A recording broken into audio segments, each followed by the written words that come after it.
why did I even speak? The waiting, I've just noticed, especially this week, just a lot of anxiety around the waiting thing. And that's been a common theme in my life is I'm always waiting for someone. I'm waiting for an answer. I'm waiting for this to happen. And instead of just... May I ask you a potentially troubling question? Of course. It is really the only question. It is I and me are used interchangeably, but I is not me. I is only me when there's complete identification. There isn't even the sense that there might be a possibility to be happy and at peace with myself. Then they are equivalent.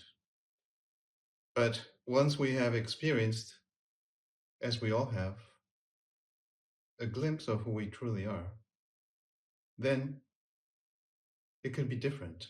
Then I could really begin to use these words separately. I is the one who is aware of the localized identification with an entity called me, you see. And in this separation, which is basically all we speak about here in different ways, then there will be potentially there can be a large revelation of what really has been going on. So you see, it's if I use me and I interchangeably, then potentially I'm still speaking from the me perspective. So, but if I can afford the I perspective, it is very expensive. But then if I can afford it, I take that perspective. And then I see the vast gap of energy that separates them. There's a vast space in waiting. Of course, in waiting, all there is anxiety. What else could there be? But this waiting is really actually a denial, isn't it? I cannot accept that this is how it is right now. That is final and complete, and that's just how it is. Period. I do not wish to. Me does not wish. I, as me, do not wish to accept this. So that's why here we emphasize so much just facing.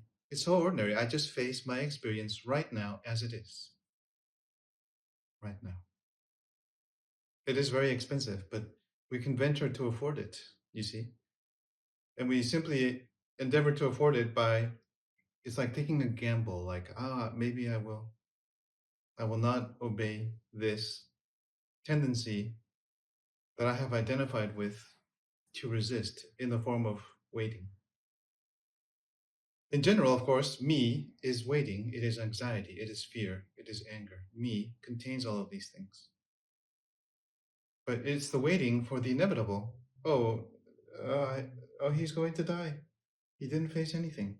Wow, his death is going to be quite dramatic. And then he dies, and everything has to be faced simultaneously, you see, in the death. Simultaneously, everything, all the terror and the horror and the waiting and the anxiety and the fear and the shame, everything will come. And it will be faced. But it's overwhelming then. So even though I am liberated from this belief to be me, it's a flash, and then there's a dissolution. There's a awareness returns to its original potential, its undifferentiated potential. There's nothing left for this one here, you see. It's just simply, that's death. It'll be that awareness, that intelligence will simply be, it's a mystery how that happens, but it is repurposed, reused, reborn, into a different entity with whatever degree of consciousness it may have, capacity for awareness. So when we're waiting, we're resisting, we're really just waiting for that, you see. That's what waiting really means. That's exactly it. It's the I noticing the me. The I notices me now, whereas before it was just me. It was just me consumed by the waiting and the anxiety. And now the I notices. Does that? Yes.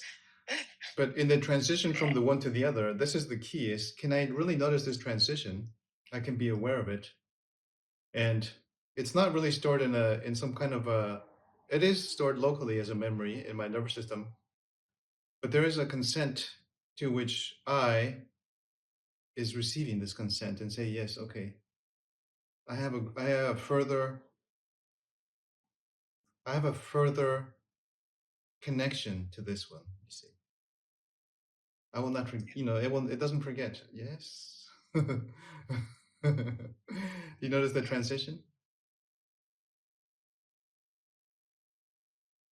It's okay if you didn't. I'm just curious.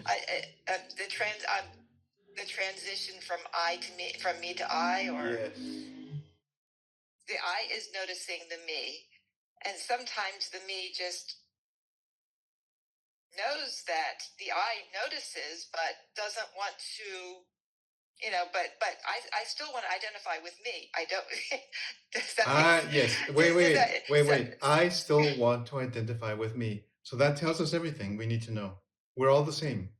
Oh, he has been doing that for 45 years. He's still totally asleep. Oh, there is your answer right there. No, I still wish to identify with me. You see it. I wishes. It is the power of the totality. No, I will become identified with this. Yes, I like it. You see? Yes. You see, it's not some kind of accident or some bad fate or something like that. That's not how it is. Do you understand? Yes, yes. But it's a matter of choosing that I don't want that anymore. I don't. Yeah, I don't want that anymore. Yeah, it's a choice. Remember this, I do not wish this anymore. And you can find out for yourself if this is true. Even in the course of the remainder of this meeting, you can find out second by second. Because our capacity to be aware, maybe, as I've shared before, oh no, yeah, 20 years ago, I had and then 10 years passes like, oh yeah. And then you see maybe the gap becomes smaller and smaller. Maybe, oh, last month. Oh, yes, I'm onto something. And then maybe a few years later, oh, that last week. Oh, yesterday. Oh, an hour ago. Oh, just when she said that. You see? So the gap gets narrower, narrower, narrower until it's second by second. And then even that disappears. Then there's just like a continuous flow of being lost in whatever is taking place right now. Whatever is taking place right now, that is who I is. I am this. That is what is happening. The gap is getting smaller.